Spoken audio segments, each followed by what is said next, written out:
Hyderabad Parakala cross road వద్ద పశువుల అక్రమ రవాణాను అరికట్టేందుకు ఏర్పాటు చేసిన పోలీస్ చెక్పోస్టును Karimnagar police commissioner CP Gaush Alam మంగళవారం నాడు ఆకస్మికంగా తనిఖీ చేశారు.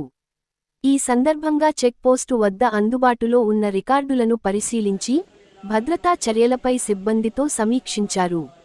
ఈ తనిఖీ సందర్భంగా సిపి గౌష్ ఆలం మాట్లాడుతూ జిల్లా సరిహద్దుల గుండా పశువుల అక్రమ రవాణా జరగకుండా కఠిన చర్యలు తీసుకోవాలని ఆదేశించారు. ముఖ్యంగా రాత్రి, పగలు తేడా లేకుండా వచ్చే భారీ కంటైనర్ వాహనాలను, ఇతర అనుమానాస్పద వాహనాలను క్షుణ్ణంగా తనిఖీ చేయాలని సిబ్బందికి స్పష్టం చేశారు. విధుల్లో ఉన్న సిబ్బంది నిరంతరం అప్రమత్తంగా ఉంటూ అక్రమ రవాణాకు పాల్పడే వారిపై చట్టపరమైన కఠిన చర్యలు తీసుకోవాలని పలు సూచనలు చేశారు. ఈ ఆకస్మిక తనిఖీలో స్థానిక ఇన్స్పెక్టర్ కరుణాకర్తో పాటు పోలీస్ అధికారులు మరియు సిబ్బంది పాల్గొన్నారు.